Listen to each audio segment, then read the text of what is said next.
and we are going to be talking about your small business to a large business. Step number one is to make more money in your business or in your job. But step number six, habit number six, is to add real estate and a big business.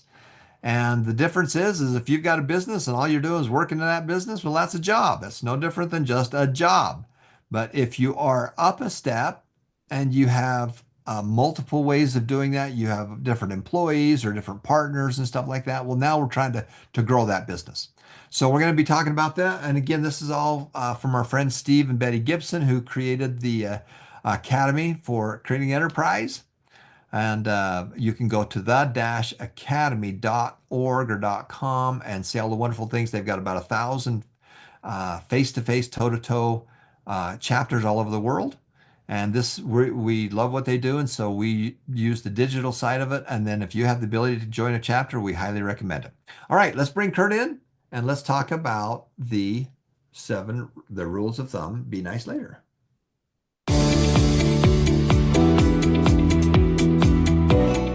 We're back for the rules of thumbs from the Academy of Creating Enterprise. Let's get into the things, the rules of thumb that'll help you grow your business, understand your business, expand your business, and even just start your business. This rule is be nice later, and that is rule of thumb number 4. Remember the formula. We're getting started. We're growing, we're expanding, and always giving back and helping out. So are you too nice? Why is being too nice such a challenge, costing you so much money? Why do people expect freebies, discounts, for you to give them free services? And what are the dangers of being too nice too soon? If you can't buy supplies, replenish your inventory, create savings for future expenses, you could definitely lose out. So what examples can you think of business owners who are being too nice, giving away too much product, giving away their service, and every time they give it away for free, that person expects it more and more, expects it for free. So once you do it the first time, second time, the third, fourth time, they expect it more and more. It becomes part of the reality. Your services, your products are free. I know you have a big heart. I know you want to help out, but you can be nice later when you have savings in the bank and your business has grown. For example, I'm an author, I'm a trainer, I put on seminars, and family and friends expect to get in for free. They want the book for free. They want the audio program for free. They want the online training for free. Why? They're friends. Now you have to decide where you draw the line. We're going to talk about some rules and techniques here. But for me, I did want to be nice. I wanted to give back. I wanted to help them out. So I had to pick and choose. If there was a big upfront cost for me, no. But if I could give them an audio program, a physical book, maybe that does cost me money. But an audio book's already recorded. That's very, very low cost and what I tend to give away to family and friends when they ask, and they're nice people. So let's go to YouTube and watch this video from a hairstylist. This is a service and her family and friends were expecting it for free. She had a big heart, but she wanted to be nice, she wanted to give back, but it became an expectation, it became a challenge to her business, it became to a challenge for her days off, and it was hurting her financially. So what does Mary Wozniak say? Welcome back, you guys. I am so glad to see you. So as hairstylists, I think it's safe to say that we have a really sought after and unique skill set that can benefit so many people. And on occasion, we want to be able to gift our talents to our friends and our family members. But what happens when your friends start to ask for, or worse, expect these free or heavily discounted services on a regular basis? And what do you do when you, as their friend and their stylist, are ready to end this arrangement, especially if it's something that's been going on a while? Today, we're going to be talking about how to handle this delicate situation. All right, so having a friend or a family member who continually asks for freebies or discounted services can really be a challenge. And that's because, one, it can be draining financially. I don't know about you, but I have bills I have to pay. I have to go get my brakes checked tomorrow, and continually giving away free services is not something that's going to be sustainable. Two, it can cut into our work-life balance. So I know that I've personally had situations where I couldn't get a friend in for a service and they were like, oh, no problem, just do it on your day off. But realistically, this job is really hard on our bodies. It is physical. So when we have free time and we have time to relax, that's what we should be doing, is resting and recuperating our bodies. And worst of all, it can sometimes make us wonder if the friendship is transactional. And that's an icky feeling to me. I don't want to ever have to question if someone is my friend because of what I can do for them or what I can provide for them. I want them to be my friend because they like me for who I am. I think I'm okay. And while having a friend or a family member that continually asks for freebies can be tough, telling them can be tougher. And it's all because of fear. So we fear that they're not going to understand where we're coming from or see our perspective as a business owner. There's a fear that they're going to see us as prioritizing money over our friendship.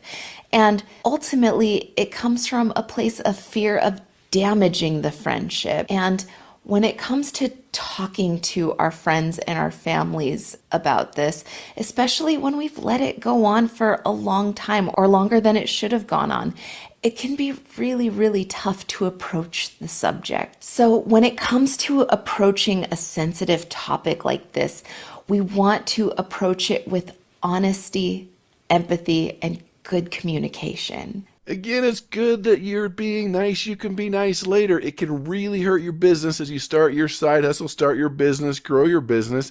You have to draw the line and see what you're willing to give away. Maybe it's a family and friend discount. Maybe there's certain things that don't cost you a lot of money but have a higher perceived value. Maybe you don't do it at all for anybody, including yourself, until you've reached a certain point.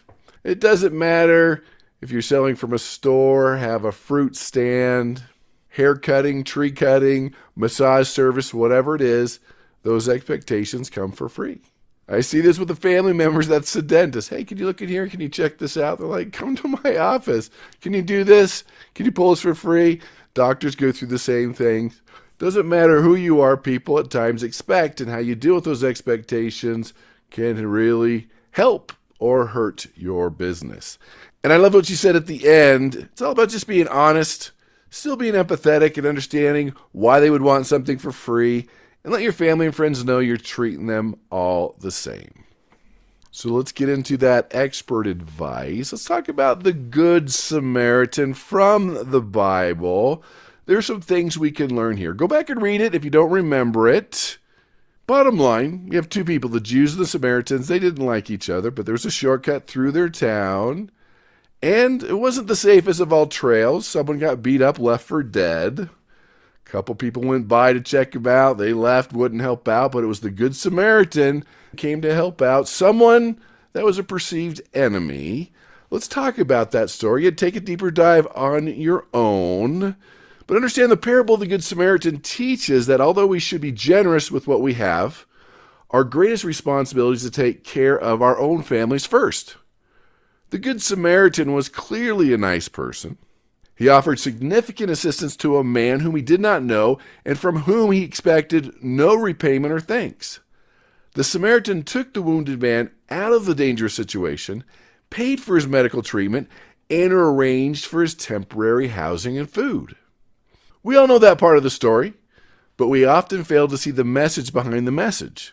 The Samaritan was in a position to give away his money because he had already acquired sufficient material goods and wealth. In other words, the fact that the Samaritan had a donkey, the trust of the innkeeper, suggesting that he had good credit with the innkeeper, and money enough to pay for some expenses up front indicates that the Samaritan had previously built up a supply of goods and money. You see, the best way to help a poor person is not be poor yourself. And if you're staying poor and not making enough money because you're giving things away, then you can't be nice in the future. So he had previously had to say no so that he could now say yes. You could learn an important lesson from the parable of the Good Samaritan.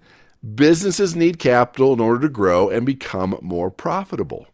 If you, in an attempt to be nice, give away that capital or merchandise or service instead of investing it in the business, you'll be unable to fund the growth of your business and you will eventually be left with nothing.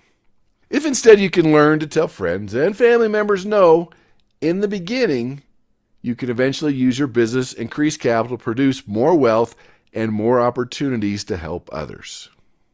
Did you catch that? You have to say no up front so you can say yes later. You have to tell your family and friends no in the beginning. In the future, you can help them out, give them a discount, get them a job, have more wealth, giving back to the community. There are more opportunities to help others. Because if you're in the same situation with people you're trying to help, it's very difficult to help them. Someone's stuck in a well, you could pull them out if you're not in the well, but if you're stuck in the well with them, you can't pull them out. And the only way to do that is to delay gratification up front. Remember, you're working hard, doing what you need to do instead of playing at the beach. Because you know the saying, do you want to spend a day at the beach and play and get nothing done? Or own a piece of the beach, a little delayed gratification, that's what we're talking about. So if you look at the Good Samaritan, they had to say no for a while until they could say yes, but they were in a position in their life to serve, give back, help out, and that's what they're able to do. And I know that's your goal, but you can't get there to serve and help others, whether it be family, friends, community, country. You need to sacrifice up front. That's why we title this, To Be Nice Later. So here's your homework. Why do you feel this need to be nice? I love that you're serving and you're helping out, you're giving back, but could it be an ego thing? Could it be you don't want to look bad, you don't want to make them feel bad?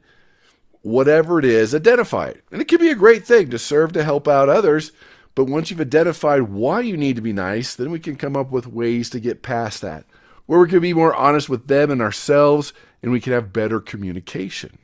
What are you going to say when this happens? Sorry, don't let any family and friends, including my mom, my parents, because I'm building a business. If I do it with you, I have to do it with others, and I won't be profitable, and I won't be able to grow. Maybe you do offer family and friends 5-10% discount. Maybe if it doesn't cost you much or nothing, maybe you can give it away for free. So what is your game plan? What are you going to do? What's your standard thing? You're going to tell everybody. If you tell them they can't have any, you can't take any either. If you're selling food and you're eating your own food, they're like, wait a minute. And that's another thing we'll be talking about, that you shouldn't be eating your inventory or your family and friends. So let's get into a fable, The Woodcutter and the Traveler. In a deep forest, there lived a kind-hearted woodcutter named Silas.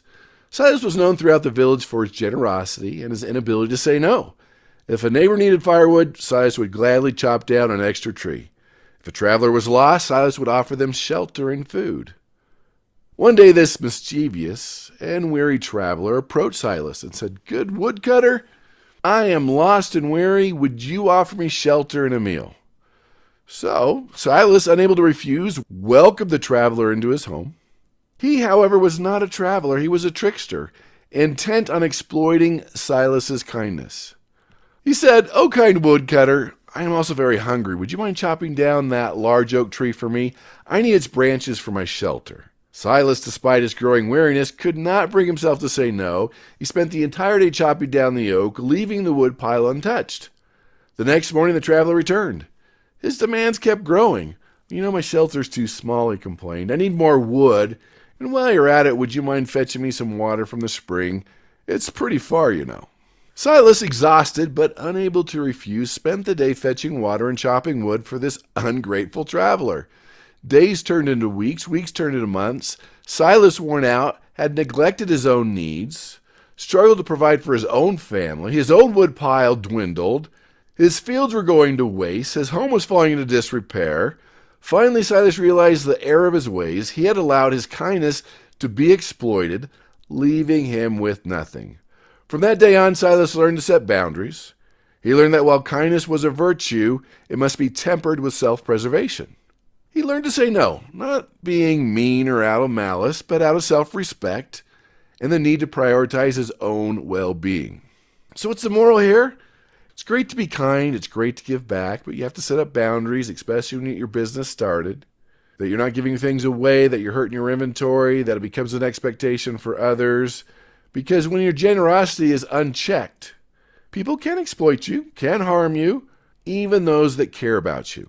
Now, we're always giving back where we can. We're always donating to a church, charity, or cause. But also be careful of your business. Just like when you fly, what does the safety message say? Put on your oxygen mask first. Before the children? Are you kidding me? Yeah, because if you don't take care of yourself and give oxygen to yourself, you're going to pass out and not be able to help the people around you, not be able to help the children because you didn't take care of yourself first. So that's the homework. Now you have it. What is your need to be nice? Identify that. It'll be easier to come up with empathy, be easier to communicate, easier to be congruent.